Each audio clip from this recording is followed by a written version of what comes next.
Recovery is characterized by a much slower process. It is more evolution than revolution. Recovery is gradual. Often it unfolds imperceptibly, like the spring. Recovery requires a lot of effort and takes time. It doesn't happen magically like a bolt of lightning. Spring emerges out of winter, and the trees around us begin to change. From the stark, dark branches of winter, small buds begin to swell into shades of green. They don't burst forth abruptly in one grand gesture of arriving. Instead, the change is gradual. Tiny leaves breaking through waxy bud casings, leaving the impression of a green haze hovering about the still visible branches. Looking across the field behind my home, the early spring world seems to be a shimmer of greening that's almost here, but not yet. And therefore, we need to organize that effort around some sort of goal, some sort of understanding for who we want to become. That'll change over time, but we need something. And I think that mental health systems are good at often taking away the very thing around which we might organize a recovery. So it's not uncommon for a woman to have her children taken away, or for a father to have the children taken away by the state, and or for a person not to return to work. And when that happens, there's a void that's opened up, and there's a sort of nothingness that envelops you, and as one is sort of acclimated and sucked into the sick role. What's my job? Oh, to be sick. And talk a lot about being sick. And talk a lot to other people about being sick. And so each spring, I play a little game with myself.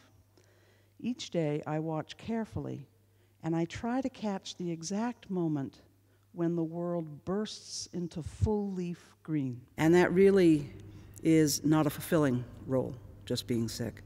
And so the job becomes, or part of the effort becomes, finding a new sense of meaning and purpose. I think instinctively in the beginning, we just want to return to who we were. You know, this is a bad patch. No matter if it weren't a good place, we were in the first place. Often it wasn't, though. Often what we call a breakdown is actually a breaking through into something new. I want to see that greening happen. And I want to see that moment when the world transforms and all the trees are filled with bright green leaves. But try as I might, I can never see that exact moment. I can never see that transformation. And that's because each spring the greening of the world happens imperceptibly. One day I walk into the field and it has not happened yet. The green buds shimmer like a promise, but the promise is yet to be realized. Then the next day I might return to the field and there it is. The green has come. The leaves are fully unfurled, and like small hands waving at me, they whisper, "We have come." But how?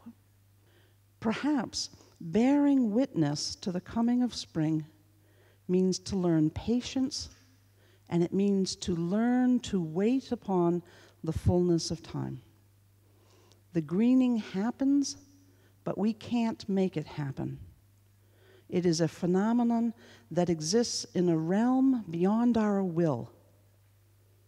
I think that there's a mystery at the heart of it, something we can't know directly, but are privileged to participate in.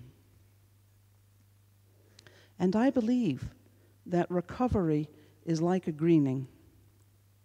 You can't will it, but you can wait upon it.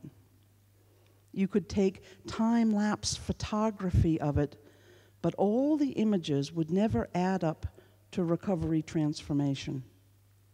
You might notice signs that recovery is coming, but you see it only after it has arrived.